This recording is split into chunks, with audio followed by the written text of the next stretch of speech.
Something weird is happening. Two people can earn the exact same salary. They can live in the same city, go to the same schools, work the same hours. And 20 years later, one is quietly building wealth. The other is wondering where all the money went. What's strange is that neither of them made any catastrophic mistake. No gambling addiction, no luxury yacht, no Hollywood-style financial disaster. Just ordinary decisions, tiny ones, the kind that feel completely harmless. And somehow, those tiny decisions can create a difference worth more than $100,000, sometimes much more, which raises an uncomfortable question. If becoming wealthy is mostly about earning more money, why do so many high-income people still end up financially stressed? Because that's the explanation most people believe. They think wealth is an income problem. Earn more, become wealthy. Simple. Except reality refuses to cooperate. There are doctors drowning in debt,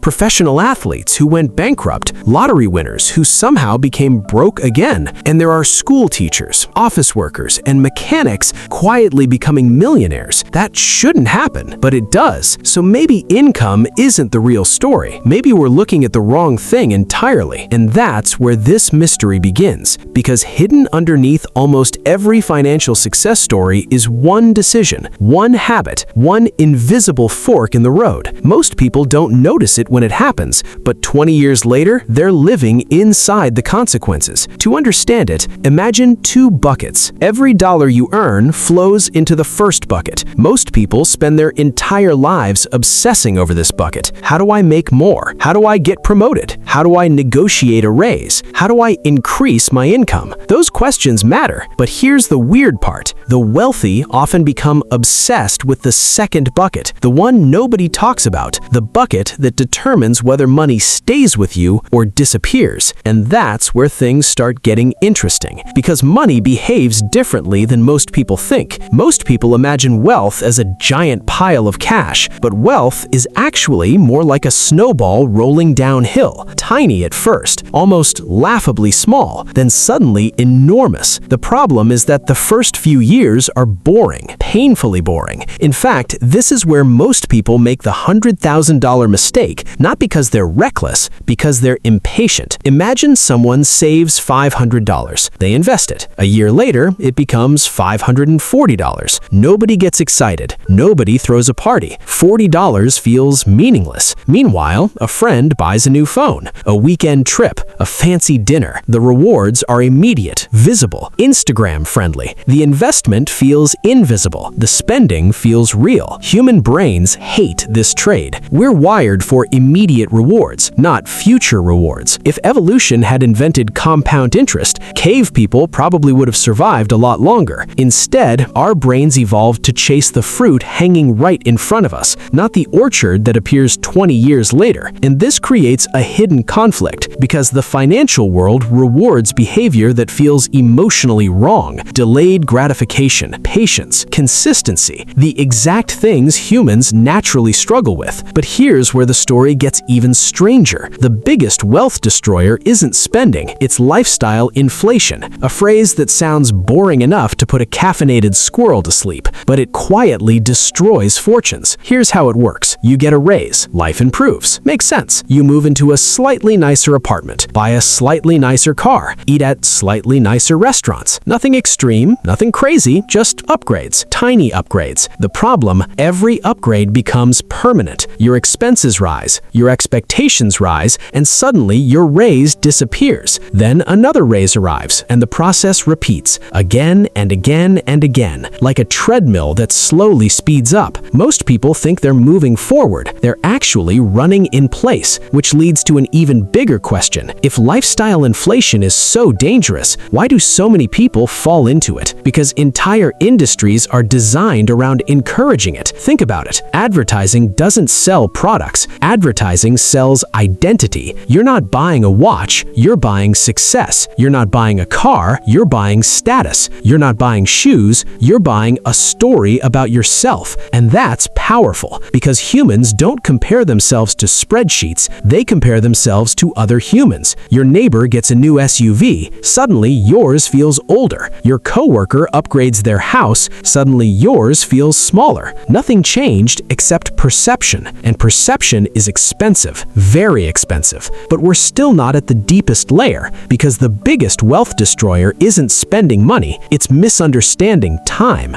Most people think money creates wealth, but time creates wealth. Money is just the seed, time is the soil, and most people accidentally burn through their most valuable years before they realize what's happening. A 25-year-old who invests modest amounts consistently can often outperform someone who starts much later with far more money. That sounds impossible until you realize compound growth doesn't behave normally. It behaves like a snowball falling off a cliff, slow, slow, slow, then suddenly explosive, which is why missing early years can become a 6-figure mistake or a 7-figure one. And here's the twist nobody likes hearing. The people who become wealthy aren't always smarter, they aren't always luckier, they aren't always earning the most. Often, they're simply the people who avoided interrupting the process. They let the snowball keep rolling, while everyone else kept stopping it, restarting it, stopping it again, restarting it again. Because human beings love action, and wealth often rewards restraint. That's an uncomfortable truth, especially in a culture obsessed with constant movement. But the story gets bigger than personal finance, because once you see this pattern, you start noticing it everywhere. Companies sacrifice long-term gains for short-term profits. Politicians prioritize immediate wins over future outcomes. Individuals choose instant comfort over future freedom. It's the same conflict again and again, the battle between now and later. And maybe that's what this entire mystery was really about. Not money, not investing, not salaries, time. Because wealth isn't usually destroyed in one dramatic moment. It's quietly traded away. One convenience, one upgrade, one justified purchase, one delayed decision at a time, until years pass and the opportunity is gone. The strange part is that nobody notices when they're making the mistake. It feels reasonable, normal, even smart, right up until they meet someone who made different choices and ended up living in a completely different financial reality. And that's the unsettling part. The $100,000 mistake rarely looks like a mistake while you're making it. It looks like everyone else. It looks normal. Which raises one final question. If the biggest threat to wealth isn't lack of money, but the invisible habits that slowly redirect your future, how many of those habits are hiding in plain sight right now? And more importantly, which ones are you still calling normal?